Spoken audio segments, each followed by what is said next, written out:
네, 안녕하세요. 주식은 역시 기리기리세 기리씨입니다. 안녕하세요, 여러분들. 벌써 또 7월이 끝나고 8월이 출발을 했습니다. 8월 첫 번째 날 어떠한 또 뉴스가 있는지 확인해 보도록 할게요. 같이 공부하시죠. 렛츠 기릿! 첫 번째, 이 부분은 정말 중요할 것 같습니다. 8월이 시작을 했는데 그렇다면은 증권가의 8월 시각은 어떤지, 지금부터 주가가 더 오를 것으로 예측을 하는지 아니면 떨어질 것으로 예측을 하는지 확인해 보도록 하겠습니다.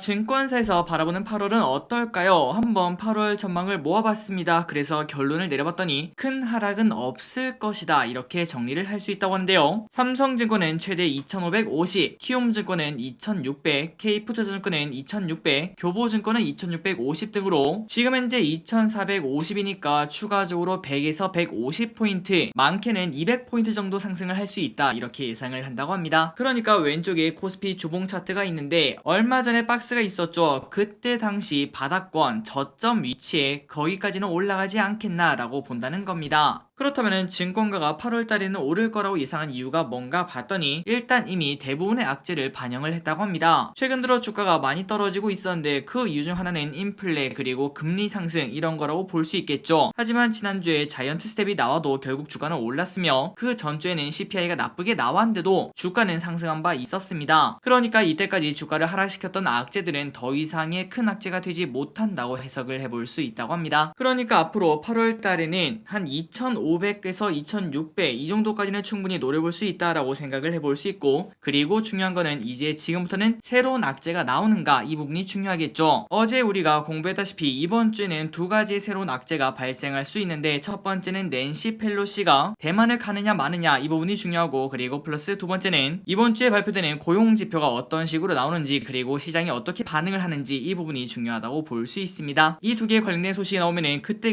바로바로 알려드리도록 할게요. 다음입니다. 하지만 2600이 오르고 난 다음은 어떻게 되는가 봤더니 일단 대신증권에서는 지금 이제 반등하는 건 맞다, 2600까지는 올라갈 수 있다, 그런데 그 다음에 내년까지 2050 이 라인까지 하락할 수 있다라고 예측을 했다고 합니다. 그러니까 이번에 증시가 올라간 거는 대세 상승이 아니라 말 그대로 짧은 반등으로 끝날 수 있다라고 예상을 해본다는 거겠죠. 그렇다면 그 이유가 뭡니까? 라고 물어봤더니 그 이유는 바로 실적이라고 합니다. 지금 상장사들의 실적은 낮아지는 흐름을 나타내고 있으며, 그리고 중요한 거는 올해보다 내년이 실적이 더 안 좋을 것으로 예상을 한다고 합니다. 그렇다면 주가는 하락할까요? 아니면 올라갈까요? 하락할 확률이 훨씬 더 높다고 볼 수 있겠죠. 그러니 결국 대신증권은 2600 라인에서는 이제 주식을 좀 매도하는 게 중요하고, 그리고 그때 현금 비중을 조금 가져가고, 그리고 플러스 주가가 이제 하락한다면은 배당주, 통신주, 그리고 음식료, 이렇게 세 가지를 노려보는 게 좋은 전략이 될 수 있다고 대신증권은 예측을 하고 있다고 합니다. 그러니까 왼쪽에 아까 봤던 그 코스피 주봉 차트입니다. 이번에 좀 반등을 해서 야, 이거 2800까지 쭉 올라가는 거 아니냐, 이런 대세 상승 나오는 거 아니냐 라고 생각을 했는데, 하지만 대신증권에서는 내년의 실적이 안 좋은데 반등하기는 쉽지 않다, 그렇기 때문에 이번에 2600 이 라인까지 올라간다면은 그때는 현금 비중을 좀 만들고, 혹시나 주식 비중을 조금 가지고 싶다면은 다른 기업들 말고 배당주와 통신주 그리고 음식료, 이러한 방어주 위주로 챙기는 게 어떻겠나 라고 전략을 제시한다고 합니다. 그런데 기분들이 아시다시피 증권사에서 말한다고 100% 맞는 건 아닙니다. 그렇게 100% 전부 다 맞출 수 있다면은 증권가에서 일할 필요가 전혀 없습니다. 그냥 혼자서 주식만 해도 한 10년 정도 지나면은 세계적인 대부호가 될 수 있을 텐데 할 필요가 없겠죠. 그렇기 때문에 무조건적으로 이런 걸 딱 보고 야, 이거 2000까지 떨어진대, 이렇게 무서워할 필요는 없다고 생각하고, 그런데 그 와중에 이 이유가 중요하다고 볼 수 있겠죠. 과연 내년에 실적이 진짜로 박살이 날지, 그 부분은 우리가 관심 있게 봐야 되고, 만약에 실적이 안 좋다면은 더 올라갈 것 같아서 우리가 좀 욕심이 나겠지만 그때는 그래도 현금 비중을 좀 만드는 게 좋지 않겠나라고 볼 수 있습니다. 어쨌든 2600까지는 갈 수 있다니까 일단 8월은 마음을 놔도 될 것 같습니다. 다음입니다. 내년에 코스피가 2050으로 떨어진다고 하더라도 일단 지금은 오른다고 하는데, 그렇다면 무엇을 살지가 중요하겠죠. 그래서 한국투자증권에서는 지금 같은 타이밍에 올해 실적이 좋아지고 있으며, 그리고 3분기에도 서프라이즈가 나올 만한 주식을 공부하라고 제시했다고 합니다. 그러니까 조금 더 정확하게 보자면 2분기에도 서프라이즈가 나왔으며, 그리고 3분기에도 실적 전망치가 지금 올라오고 있는 기업들, 이런 기업들은 충분히 공부할 필요가 있다는 거겠죠. 그리고 우리가 방금 전에 대신증권의 뷰를 봤을 때 결국은 실적이 나빠져서 주가 주가가 빠진다는 건데, 앞으로 실적이 더 이상 빠지지 않거나 아니면은 그 와중에 계속 올라가는 기업은 주가가 하락하기는 조금 힘들다고 생각을 해볼 수 있습니다. 그 와중에 보석처럼 빛날 수도 있겠죠. 어쨌든 그 기업이 도대체 뭔가 봤더니 바로 자동차와 운송 섹터를 꼽았다고 합니다. 얼마 전부터 자동차가 정말 좋다는 이야기가 많고, 그리고 2분기에도 서프라이즈가 나왔으며 3분기에도 최대 실적 나올 거다 이런 예상이 나오고 있죠. 그리고 플러스 배당도 3%에 육박하기 때문에 충분히 방어주의 느낌도 존재하고 있는 게 포인트라고 볼 수 있습니다. 왼쪽에 보시면 코덱스 자동차 ETF 최근 들어 슬금슬금 반등하는 걸 확인할 수 있는데, 과연 여기서 추가적으로 상승할 수 있을지 한번 여러분들이 꼼꼼히 따져보시면 좋을 것 같습니다. 다음입니다. 이번 주에 최대 악재가 될 가능성이 있는 펠로시의 행방, 어디로 가고 있는지 한번 보도록 하겠습니다. 낸시 펠로시 하원 의장이 대만을 방문할지 안 할지 모르는 상황에서 아시아 순방길에 결국 오르긴 했습니다. 이 와중에 중국은 경기를 풀고 있지 않다고 하는데요. 그리고 플러스 낸시 펠로시 하원 의장이 대만을 간다라고 직접 말을 하진 않았지만, 갑자기 그 근처를 지나다가 항공기 결함 혹은 급유 같은 이러한 핑계를 대면서 대만을 방문할 수 있다며 군사적 행동까지 이야기를 하고 있다고 합니다. 그러니까 우리가 지금 딱 봤을 때,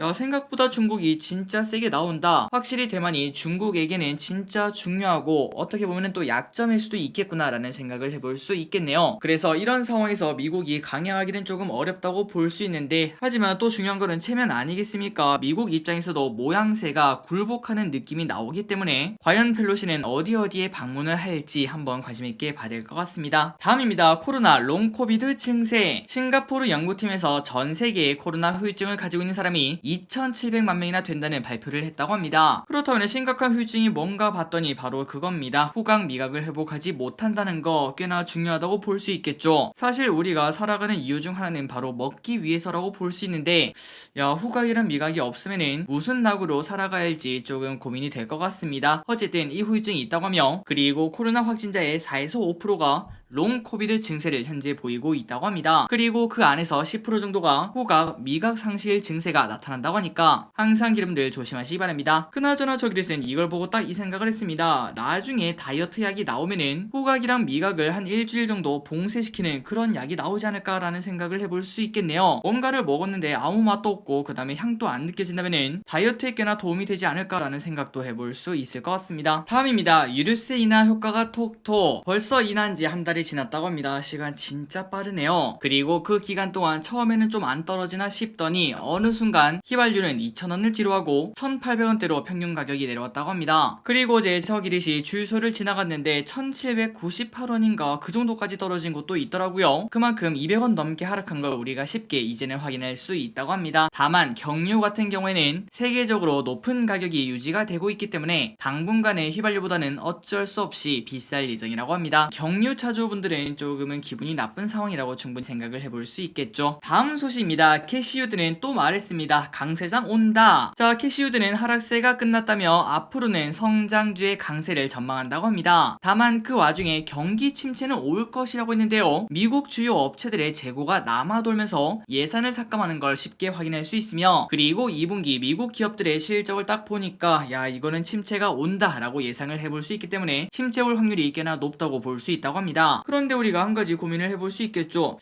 야, 근데 이거 실적이 침체가 나오면은 그럼 안 좋은 거 아니야 라고 생각을 해볼 수 있는데, 하지만 성장주는 금리에 정말 민감하게 반응을 하기 때문에 이렇게 침체가 온다면은 긴축 행보를 더 이상 할 수 없을 것이고, 그리고 금리 상승이 결국은 멈출 거다 이렇게 볼 수 있다고 합니다. 그 말인즉슨 성장주한테는 경기 침체가 오더라도 호재라고 생각을 해볼 수 있다는 거겠죠.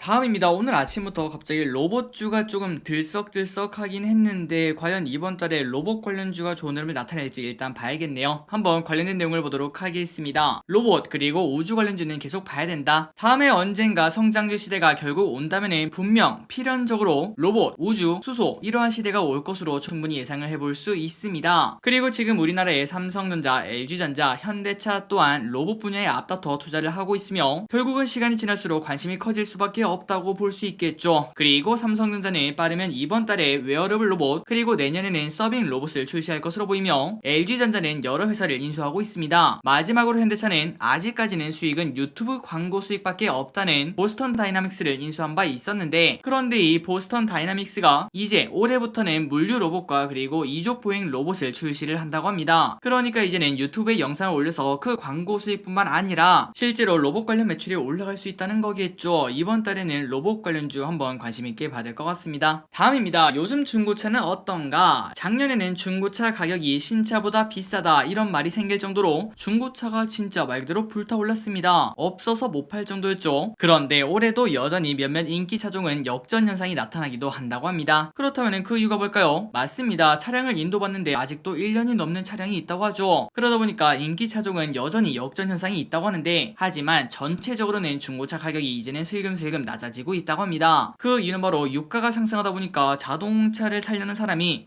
야 이거 일단 좀 보고 사자, 이렇게 유가가 높으면은 그냥 택시 타고 다니는 게 더 싸겠다 이런 사람도 많아질 수 있고, 그리고 경기 침체 부담에 지갑을 좀 닫는다고 볼 수 있죠. 마지막으로 또 이 와중에 비싼 중고차 가격이 눈에 걸리기 때문에 소비 심리가 위축되고 있다고 볼 수 있습니다. 그래서 지금 전체적으로는 중고차 가격이 조금씩 빠지고 있으며, 특히 중형차 그리고 세단이 중고차 가격이 다른 것보다 조금 더 크게 떨어지는 걸 확인할 수 있다고 합니다. 다음입니다. 지난주에 큰 악재가 터졌던 크래프톤, 과연 앞으로의 전망이 어떤지 쓱 보도록 할게요. 자, 일단 크래프톤 지난주에 주가 하락폭이 좀 큰 걸 확인할 수 있었는데, 그런데 그 와중에 또 반등을 현재 해내고 있습니다. 관련된 내용 확인해 보도록 하겠습니다. 지난주에 크래프톤에서 또 악재가 나왔었습니다. 이번에는 뭔가 봤더니 인도발 악재라고 하는데요. 인도에서 배틀그라운드 모바일 게임을 다운로드 받는 거를 차단을 했다고 합니다. 그러니 말 그대로 크래프톤의 게임이 인도에서 쫓겨났다고 생각을 해볼 수 있는데, 그런데 그 이유가 중요하겠죠. 하지만 좀 아쉽게도 아직까지 정확히 이유는 밝혀지지 않았다고 합니다. 그래서 한번 유추를 해보자면, 최근에 인도 청소년 중 한 명이 게임 때문에 모친을 살해한 경우가 발생했기 때문에 인도에서 게임에 대한 시각이 나빠진 거 아닌가 이러한 생각을 해볼 수 있다고 하는데, 그런데 중요한 거는 그럴 거면 다른 게임도 다 차단을 해야겠죠. 하지만 배틀그라운드 모바일 이 게임만 차단을 당했고, 그리고 이번에 새로 나온 배틀그라운드 뉴스테이트는 아직도 여전히 다운로드를 받을 수 있다고 합니다. 그러니까 위 같은 이유가 아니라 배틀그라운드 모바일 자체가 문제일 수도 있다 이러한 시각도 나온다고 합니다. 어쨌든 여기까지 정리하자면, 인도에서 배틀그라운드 모바일을 차단을 했는데, 그런데 이 게임만 차단했고 배틀그라운드 뉴스테이트는 그대로 받을 수 있는 상황이라고 합니다. 그래서 결국은 우리가 여기서 생각을 해볼 수 있겠죠.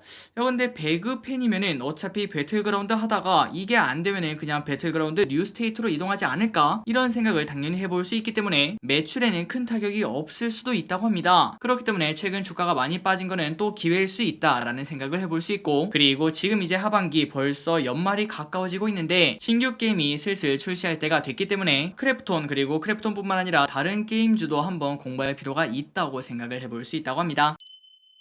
다음입니다. 오늘 수산 인더스트리가 상장을 했습니다. 원자력 정비 서비스 관련주인 수산 인더스트리, 기관 경쟁률이 낮아서 아마도 많은 기분들이 패스를 하셨을 것 같은데요. 그리고 오늘 드디어 상장을 했는데 살짝 예상대로라고 볼 수 있겠죠. 공모가를 조금 하회하는 모습을 나타내고 있다고 합니다. 1시 40분 기준 공모가가 35,000원인데 34,350원, 조금 하락하고 거래가 되고 있는 걸 체크할 수 있죠. 그렇기 때문에 혹시나 수산 인더스트리에 조금 관심이 있다면 원자력 관련주의 흐름을 한번 예상을 해보시고, 어차피 갈 거면 다 같이 가니까 원자력 관련주가 앞으로 흐름이 좋다라고 생각하신다면 이 기업도 한번 공부해보셔도 괜찮을 것 같습니다. 다음입니다. 스타벅스는 잘하고 있나? 작년에 신세계가 스타벅스를 전부 다 인수를 하고 난 다음부터 약간의 노이즈가 조금 발생하는 스타벅스, 이 와중에 4월에 이뤄진, 그러니까 벌써 한 4개월 정도가 지났네요. 그때 국내 커피 프랜차이즈 7개의 만족도를 조사를 했었는데 스타벅스, 커피빈, 할리스 커피 이렇게 3가지 브랜드가 1등, 2등, 3등을 차지를 했다고 합니다. 그러니까 스타벅스가 1등이었다는 거겠죠. 하지만 이 데이터는 이번에 캐리백 논란이 있기 전이라서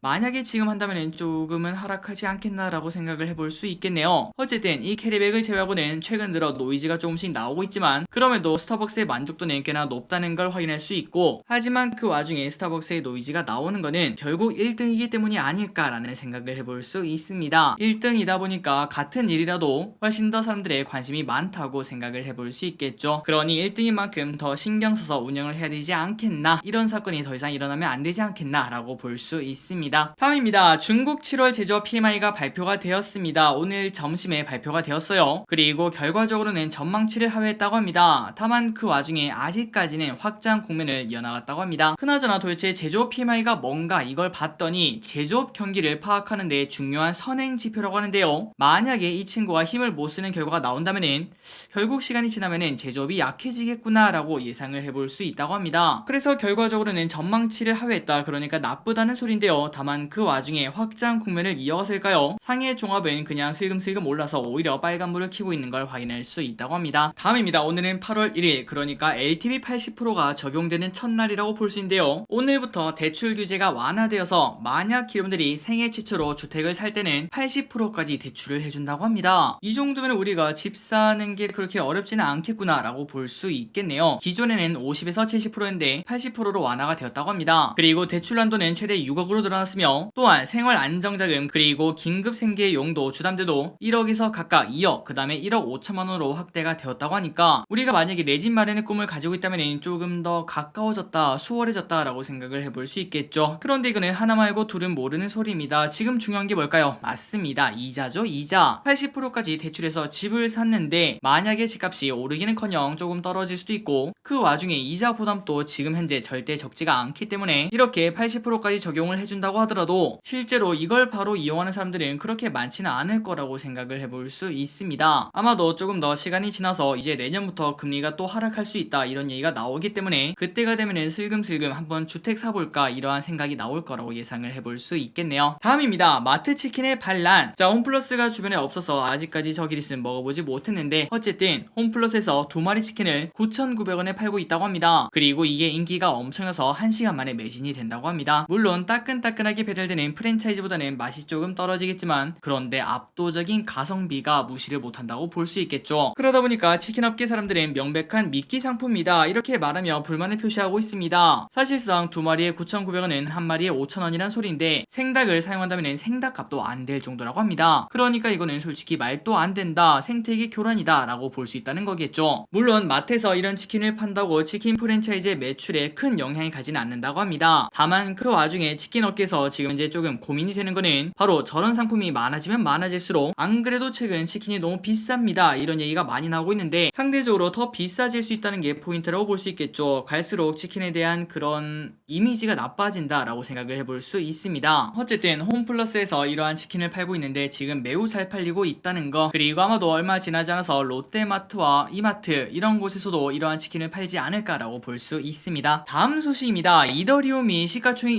1등으로 갈 수 있다는 소식. 우리가 코인을 보면 항상 1등은 비트코인이야 이런 말을 하는데요. 하지만 이더리움이 업데이트를 통해서 혁신을 이끈다고 하는 뉴스가 나온 다음부터 한 달 동안 무려 60%나 급등을 했다고 합니다. 그러다 보니까 비트코인의 시가총액을 따라잡는 거 아니냐 이러한 이야기가 나올 정도라고 합니다. 그래서 만약에 비트코인과 이더리움의 시가총액 차이가 역전이 된다면 그거를 플리핑이라고 한다고 하는데요. 이 현상이 나타날 수도 있다라고 생각하는 사람도 많고, 하지만 그 와중에 이더리움 업데이트 전 그냥 반짝 상승이다 이러한 부정적인 이야기도 있다고 합니다. 그래서 한번 궁금해서 찾아봤습니다. 과연 비트코인의 시가총액과 이더리움의 시가총액은 얼마일까? 그런데 시가총액 차이가 조금 큰 걸 확인할 수 있네요. 비트코인은 584조 그리고 이더리움은 269조로 아직까지 2배가 넘는 차이가 있는 걸 확인할 수 있습니다.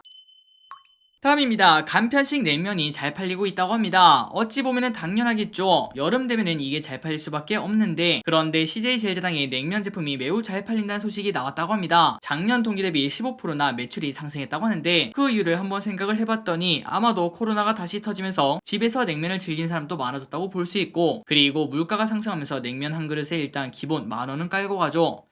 야, 이거 냉면에 어떻게 10,000원을 태우냐 이런 얘기가 나오면서 직접 해먹는 사람이 많아졌다고 볼 수 있습니다. 그리고 이러한 간편식은 또다시 잘 팔리겠구나 라는 생각도 해볼 수 있겠네요. 오늘의 기업 2가지를 보고 마무리해보도록 하겠습니다. 첫 번째 LG전자. 자, 왼쪽에 LG전자의 월봉이 있는데 야, 반토막이 났습니다. 삼성전자보다 더 힘든 상황이라고 볼 수 있는데요. 이 와중에 교보증권에서는 목표가를 13만원으로 18% 하향 조정을 했다고 합니다. 그렇다면 LG전자가 최근 들어 이렇게 하락한 이유가 뭘까 봤더니 가전 부분은 매출은 상승을 했으나 영업이익이 줄었다고 하며, 그리고 TV 사업부는 적자를 냈다고 합니다. 그래서 이 두 개 때문에 때문에 지금 현재 상황이 안 좋다고 볼 수 있고, 그런데 이 와중에 전장 사업부는 잘 나가는 모습을 보여주고 있기 때문에 앞으로 성장을 기대를 해볼 수 있다고 합니다. 그렇기 때문에 전장 사업부는 잘 나가니까 가전과 TV가 살아나야지 그때 LG전자가 다시 한 번 더 쭉쭉 올라가는 그런 흐름을 예측을 해볼 수 있습니다. 그리고 LG전자의 실적을 보도록 하겠습니다. 매출액은 계속 성장을 하고 있습니다. 그리고 영업이익도 성장, 그 와중에 당기순이익은 내년에는 살짝 둔화가 현재 예상이 되지만 그래도 내후년엔 또다시 올라가는 걸 체크할 수 있습니다. 하지만 그 와중에 올해 펀은 6.9, 내년에는 6.7, 내후년은 5.8,